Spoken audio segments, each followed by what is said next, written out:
വരൂല്ല നിശ്ചയ. എന്നാലും വിളിക്കേണ്ട ഒരു ചുമതല നമുക്കുണ്ട്. വിളിക്കണ്ട, വിളിച്ചാലും വരാൻ പോണില്ല. പിന്നെ എന്തിനാ നാണം കെടാൻ നിക്കണേ? വരോ വരില്ലയോ അത് അയാളുടെ ഇഷ്ടം.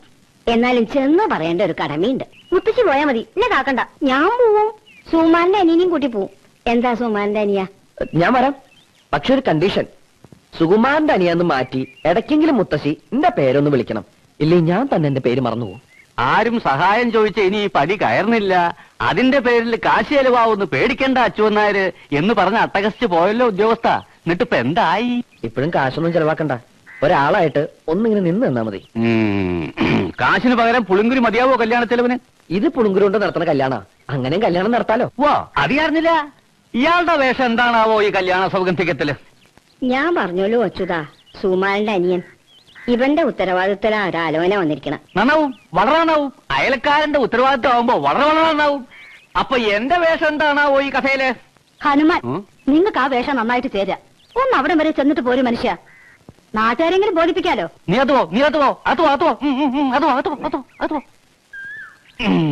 നാട്ടുകാരെ ബോധിപ്പിക്കണമെന്ന് എന്റെ ഭാര്യയ്ക്ക് അത്ര നിർബന്ധമാണെങ്കിൽ ഞാൻ വരാം.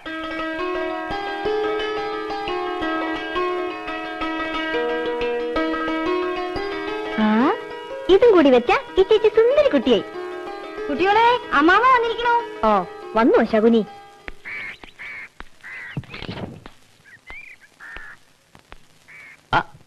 ഇയാള് കീഴോട്ടൂർ അമ്പലത്തിലെ ശാന്തിക്കാരനല്ലേ? വഴിപാടോ പൂജയോ വല്ലതും ഉണ്ടോ അതിന്റെ കൂടെ? ഉണ്ണിയന്റെ സുഹൃത്താ. ഓ, അപ്പൊ അയൽവാസിക്ക് മാത്രല്ല കൂട്ടുകാരന് ക്ഷണുണ്ടല്ലേ? ഞാൻ അറിഞ്ഞില്ല. ഇങ്ങോട്ട് ഇരിക്കേ. ഓ, ഇരുന്നോളാം. ആരതി, അമ്മാമ്മയ്ക്ക് കാപ്പി കൊണ്ടുവരൂ. കാപ്പി വേണ്ട. ഇന്ന് നമ്മുടെ അധികാരി കൃഷ്ണനാരുടെ മോളുടെ പുടമുറിയാ പോണം. കൃഷ്ണനാരി ഞാനുമായിട്ട് അത്രയ്ക്ക് അടുപ്പാ. അതിന്റെ ഇടയിലപ്പ ഇത്. എന്താ അവരെ കാണാത്ത? 10:30 വരാന്നാ പറഞ്ഞിരുന്നത്. അവിടെയുള്ളൂ. കാപ്പി വേണ്ടാന്നാ പറഞ്ഞേ. അവരോടെ ഇങ്ങോട്ട് വാ. വരണില്ലേ?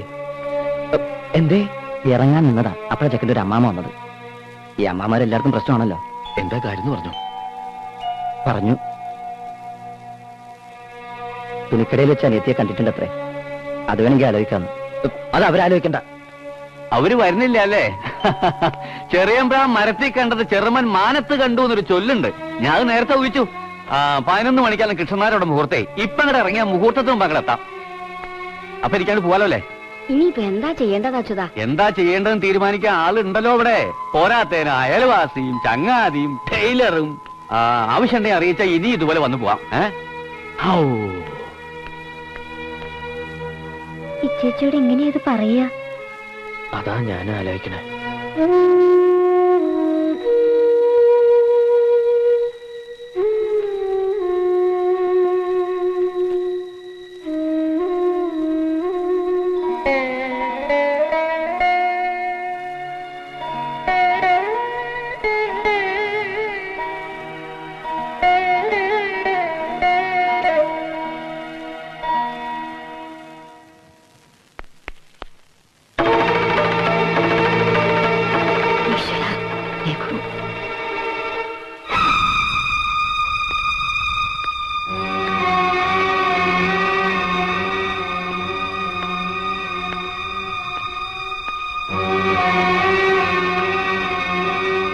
മൂത്ത കുട്ടിക്കൊരു ആലോചന, അതുമായിട്ട് വന്നതാ അവര്. കണ്ട അണ്ടനും അടവാണെന്നും കയറി നിറങ്ങാനല്ലോ എന്റെ വീട്. ഇറക്കി വിടൂലേ? അത് ഇറക്കി വിടാൻ പ്രയാസം ഉണ്ടാവൂലേ? തള്ളയും കൂടി അറിഞ്ഞിട്ടാണോ ഇവിടൊക്കെ? നാണല്ലേ തള്ള ഈ വയസ്സ് കാലത്ത്? ആട്ടക്കാരുടെ മക്കള് പാരമ്പര്യം കാട്ടണല്ലോ. പക്ഷെ അത് എന്റെ വീട്ടിൽ വേണ്ട. നിക്കണ്ടല്ലോ 3 ഒരേപോലെ സൗകര്യമായിട്ട്. കാശൊക്കെ കൃത്യമായിട്ട് കൊടുക്കണ്ടോ അതോ കടം പറഞ്ഞാ പോക്ക്?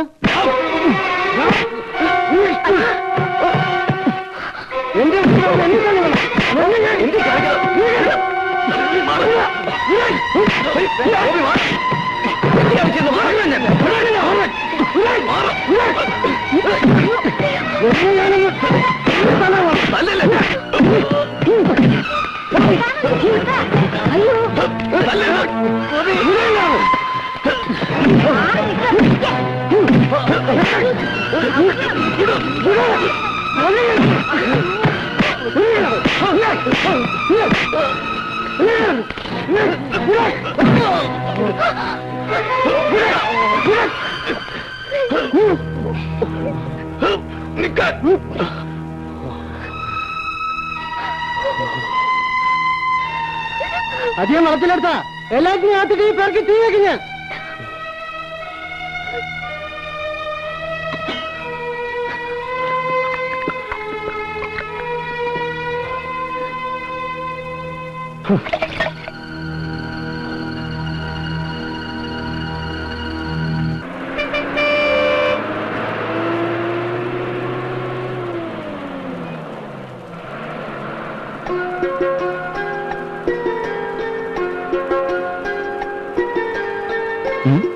കണ്ടോ,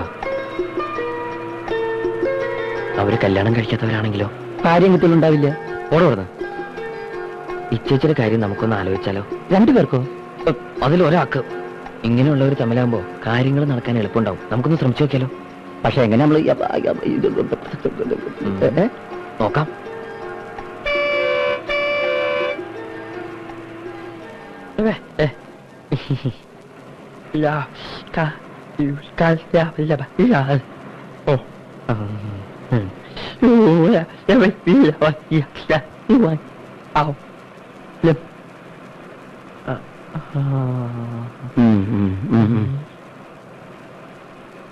വീട് എവിടെന്നാ പറഞ്ഞത്? വീടില്ലാന്നാ തോന്നണത്. അപ്പൊ അഡ്രസ് എങ്കിലും കാണുമല്ലോ. അഡ്രസ് ഇപ്പൊ എങ്ങനെ ചോദിക്കാ? ഒരാടിനെ കിട്ടിയ പറയായിരുന്നു. ആടിനെ കിട്ടിയിരുന്നെങ്കിൽ ആടും ഡ്രസ്സും കൂട്ടി ഒഴിപ്പിച്ചാൽ അഡ്രസ്. ആ, പക്ഷെ ഇപ്പൊ ആടിനെ അവിടെ പോവാ. വഴിയുണ്ട്, വാ. ആ,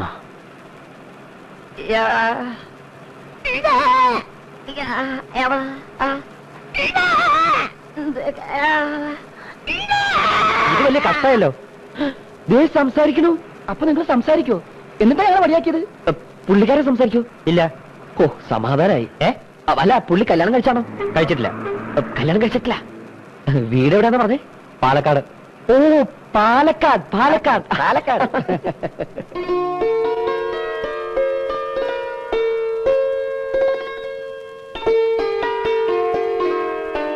എന്തായാലും പറയണേ?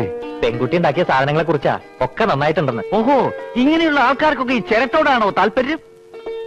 കുറച്ച് ബുദ്ധിമുട്ടാണ് ഇതൊക്കെ മനസ്സിലാക്കി എടുക്കാൻ. ശീലമായി കഴിഞ്ഞാൽ വലിയ ബുദ്ധിമുട്ടൊന്നുമില്ല. അതെ അതെ അതെ. ആണായിട്ടും പെണ്ണായിട്ടും ദൈവം ഒന്നേ തന്നുള്ളൂ എനിക്ക്. അതെങ്ങനെയായി? പണ്ടും പണവും ഒന്നും ചോദിക്കണില്ല ഞങ്ങള്.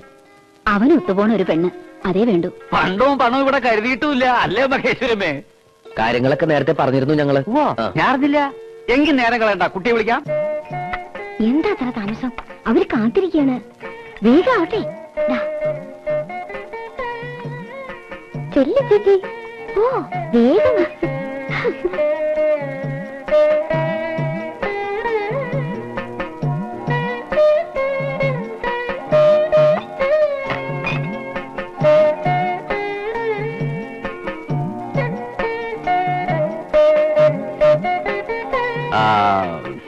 കാപ്പിയൂടി കഴിഞ്ഞ് ചെക്കനും പെണ്ണും എന്തെങ്കിലും സംസാരിക്കണേ ആവാം. അതൊക്കെ ഒരു ചടങ്ങാണല്ലോ ഇപ്പോ. എന്തേ?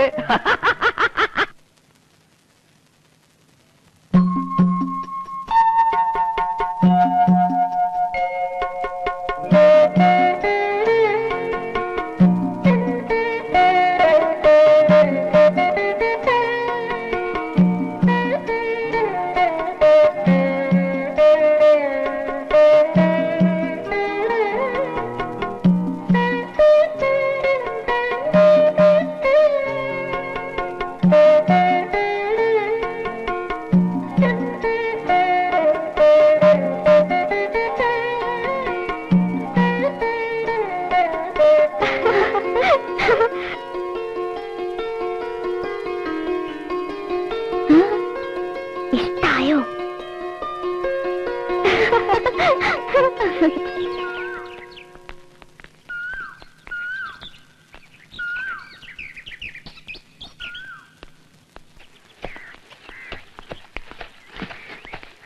മടിക്കണ്ട, വന്നോളൂ. 12 മണി തുടങ്ങിയ വേലായതാ. ഓ, പത്നാമന്റെ കടയിൽ നിന്ന് ഒരു ചായ കുടിച്ചിട്ട് വരൂ. എന്നിട്ടാവാ നീ. എന്താ കാര്യം? എന്താ? ചായ കുടിച്ചിട്ട് വരൂ.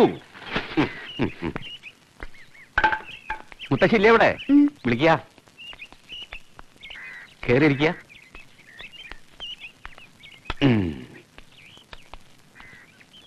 ആ, ഇത് ചെക്കന്റെ വകയിലെ ഒരു അമ്മാമ. നേരിട്ട് ഇവിടെ വന്ന് പറയണത് എങ്ങനെയാന്ന് കരുതിയിട്ടത്രേ ആദ്യം മൂപ്പര് എന്റെ വീട്ടിലേക്ക് വന്ന്. എന്താണാവോ വിശേഷം? വിശേഷമുണ്ട്, അങ്ങോട്ട് പറഞ്ഞോളോ. ആണായിട്ടും പെണ്ണായിട്ടും സരസ്വതിക്ക് ഒന്നേ ഉള്ളൂ. പറഞ്ഞുല്ലോ ഒന്ന്. അവിടെയാണെങ്കിൽ വേറെ ആളുകളും ഇല്ല. മിണ്ടുകയും പറയുകയും വയ്യാണ്ട് ആയമ്മ ഈ കുട്ടികളുടെ നടുവില്. ആയമ്മയ്ക്കാണെങ്കിൽ ഒരുപാട് വർത്തമാനം പറയണം. അതെന്തേ ആദ്യം ആലോചിക്കാഞ്ഞെന്ന് ഞാൻ ഇയാളോട് ചോദിച്ചു. ആലോചിക്കണ്ടത്രേ. ആയമ്മയുടെ ഏട്ടന്റെ ഭാര്യയുടെ ഇളയച്ചന്റെ മോളൊരു കുട്ടി. അതിന് മിണ്ടുകയും ചെയ്യാം, ചെവിയും കേൾക്കാം. ചെക്കന്റെ അമ്മമ്മ ബോംബെന്ന് വന്നപ്പോ അതൊന്ന് ആലോചിച്ചു. പറഞ്ഞു വന്നപ്പോ അവർക്ക് സമ്മതം. അപ്പൊ അതങ്ങോട്ട് ഉറപ്പിച്ചു. ചുരുക്കി പറഞ്ഞ ഇതവരെ ഒഴിയാണ്. മുഖം അടച്ചൊരു ആട്ടാട്ടാൻ തുടങ്ങിയതാ ഇയാളെ ഞാൻ. പിന്നെ ഓർത്തപ്പോ ഇയാള് പറഞ്ഞതിൽ കാര്യമുണ്ടല്ലോ തോന്നി. എന്നാലും ഒക്കെ തീർച്ചപ്പെടുത്തിയ നിലയ്ക്ക് അത് ശരി തന്നെ. അവർക്ക് അവരുടെ കുട്ടിയുടെ കാര്യമല്ലേ വലുത്. നമ്മളിപ്പോ എങ്ങനെയാ നിർബന്ധം പിടിക്കുക? ഒന്നും വേണ്ടാന്ന് കരുതി നടക്കായിരുന്നു എന്റെ കുട്ടി. എല്ലാരും കൂടി ആശിപ്പിച്ചിട്ടിപ്പോ. ആശിപ്പിച്ചത് തെറ്റ്. ഇനി അത് ആവർത്തിക്കാതിരിക്കുക. പൊട്ടനും കൂടിയും കൈവിട്ടതിലേക്ക് ഇനിയിപ്പോ ആരാ? ചിരട്ട കൊണ്ട് എന്തൊക്കെ ഉണ്ടാക്കി നേരം കളയണ്ടല്ലോ. അത് അങ്ങനെ കഴിയട്ടെ.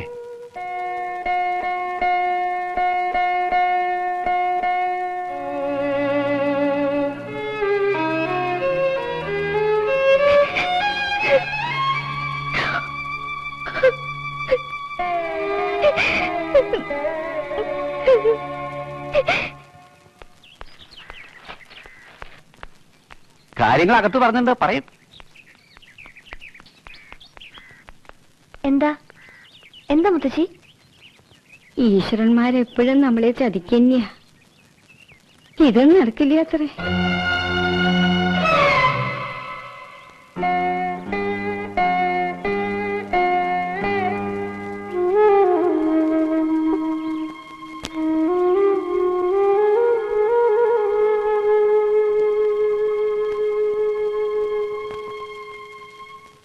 ഒക്കെ വെറുതെ വെറുതെ ആശിപ്പിച്ചു ആ പാവത്തിന്. അമ്മാമ്മയ്ക്ക് പരിഹസിക്കാൻ ഒരു കാര്യം കൂടി ആയി എന്നല്ലാണ്ട് ഒന്നും നടക്കാൻ പോണില്ല. എനിക്കിപ്പോഴും വിശ്വാസമുണ്ട്. മുത്തശ്ശിയുടെ നിങ്ങളുടെയൊക്കെ പ്രാർത്ഥന കേൾക്കാണ്ടിരിക്കോ ഭഗവതി? നമ്മൾ ഇനിയും ശ്രമിക്കും. ഒക്കെ മറക്കാൻ തീരുമാനിച്ചതായിരുന്നു അന്ന്. പിന്നെയും വെറുതെ. ഇനിയും വേണ്ടാന്ന് തീരുമാനിക്കാനുള്ള കരുത്ത് തരും ഭഗവതി. ഇച്ചേച്ചിക്കും ചെറിയച്ചിക്കും ഞാനേ ഉള്ളൂ തുണ. അതെ, ഇച്ചേച്ചിക്കും ചെറിയച്ചിക്കും താൻ തുണ. തനിക്ക് കൂട്ടിന് ചെറിയ ചേച്ചി. ഗോപിക്ക് എങ്ങനെ മതിയല്ലോ. പറയുമ്പോ സ്നേഹിക്കുക, പറയുമ്പോ മറക്ക. ഇല്ല, ദാനം തന്നല്ല തനി സ്നേഹം. ഞാൻ പിടിച്ചു വാങ്ങിയതാ.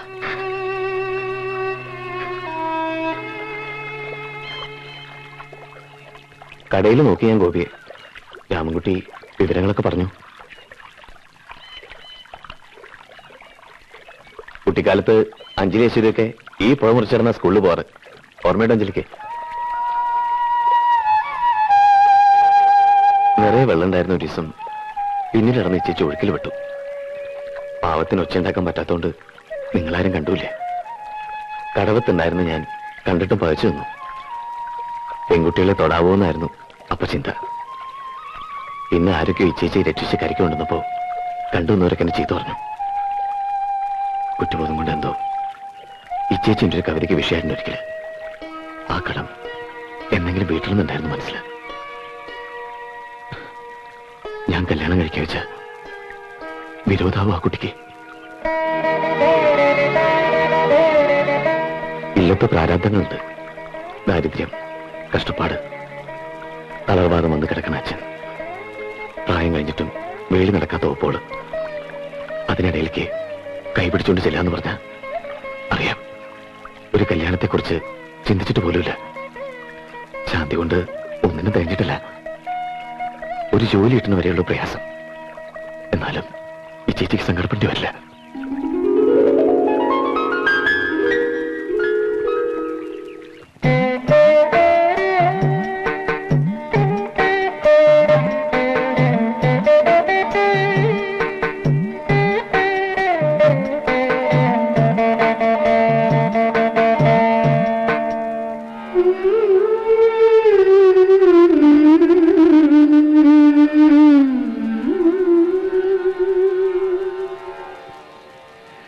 ഭഗവതിയുടെ അനുഗ്രഹം എപ്പോഴും ഉണ്ടാവും എന്റെ കുട്ടിക്ക്.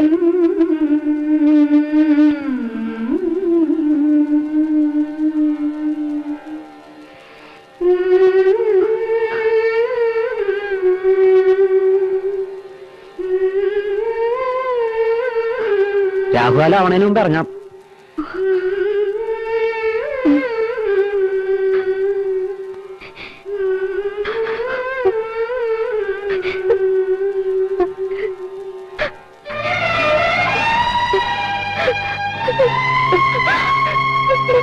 Ha ha ha!